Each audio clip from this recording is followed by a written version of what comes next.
kesalahan kami yang menakutkan. Jadi kan kalau dulu itu ada namanya Bu pemuda Ashabul Kahfi, makanya ini dinamakan Al-Kahfi.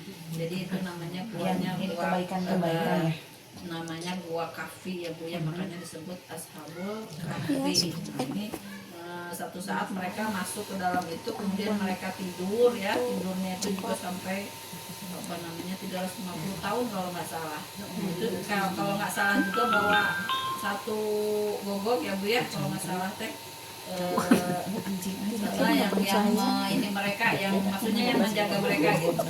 Nah itu tertutup ininya apa sih lubangnya tertutup sama batu ya.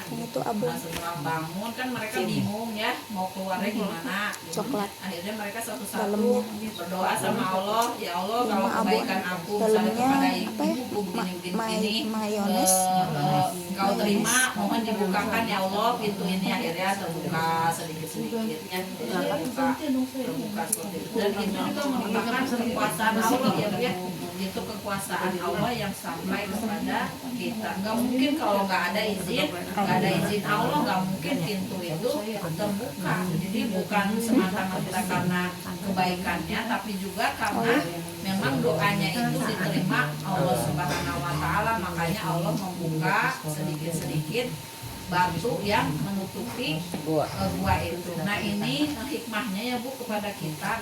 Kalau kita punya permasalahan sama suami, sama anak, sama siapapun itu, ketika udah mentok ya Bu ya, udah mentok belum ada solusinya misalnya, ya udah kita ngadu aja sama Allah Bu.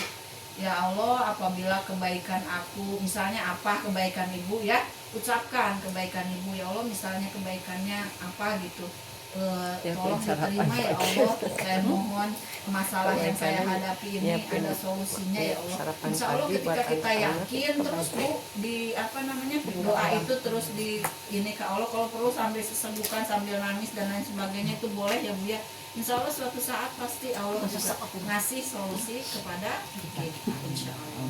Nah, yang di sini juga Bu diceritakan seperti itu, pemuda yang 7 orang apa 9 orang saya lupa lagi.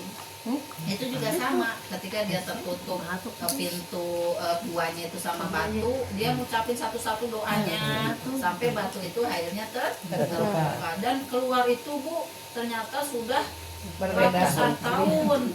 Dia mau beli makanan dengan koin yang 350 tahun lalu, kemudian uang apa ini ya kata penjualnya, ini udah gak berlaku lagi. Sekarang udah tahun berapa itu, Masya Allah ya dia ditidurkan sampai 350 tahun.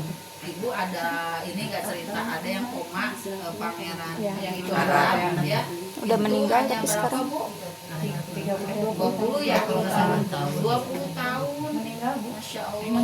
Ya udah meninggal kemarin. Tapi ini lama lagi Bu, 300 sampai 350 tahun dan hidup ya Bu ya. Kalau yang sekarang pakai alat, kalau dulu mah nggak pakai alat, nggak pakai apa, tidur ya Bu, Masya Allah enak banget ya Bu ya.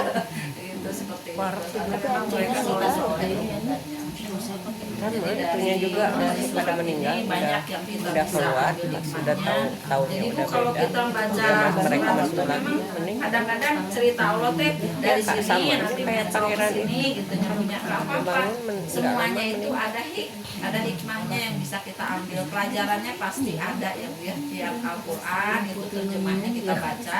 Kemudian hikmah yang apa di dalamnya harus kita ambil, jadikan itu apa namanya yang biasa kita lakukan sehari-hari. Insya Allah bisa kita ambil hikmahnya dari apa yang kita pelajari. Misalnya kayak surat Al-Baqarah ayat 2 dan seterusnya, itu ada rukun iman Bu di dalamnya.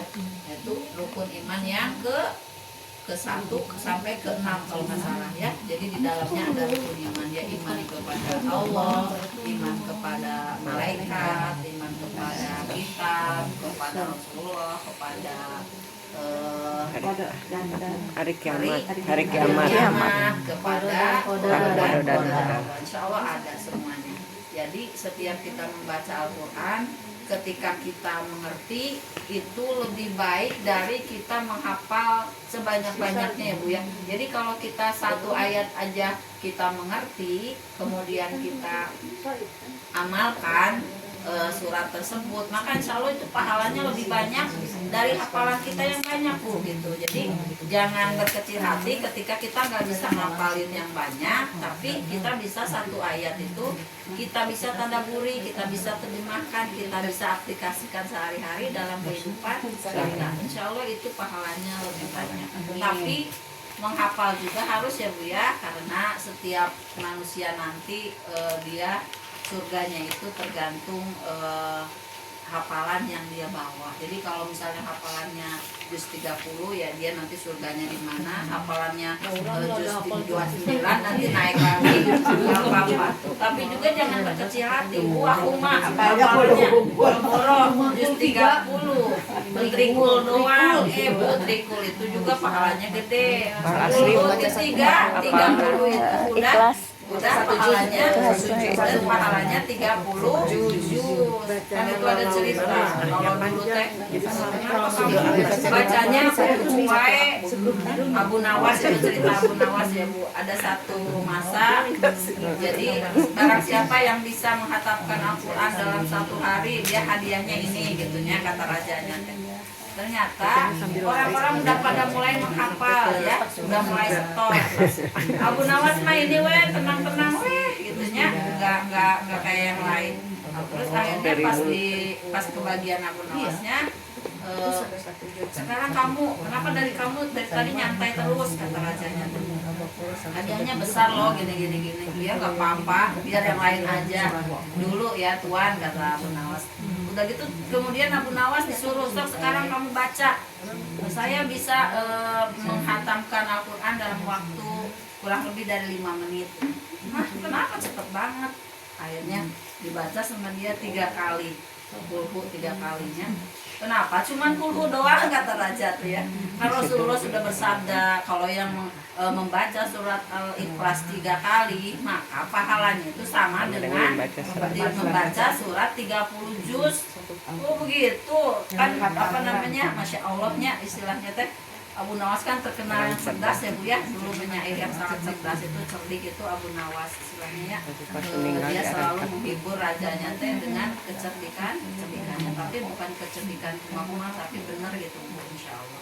Nah seperti itu ya Bu ya. Jadi banyak hikmah yang bisa kita ambil dari surat Al-Kahfi ini, insya Allah bisa kita jadikan hikmah amalan kita setiap harinya di hari-hari kita. Mudah-mudahan apa yang Allah sampaikan kepada kita dengan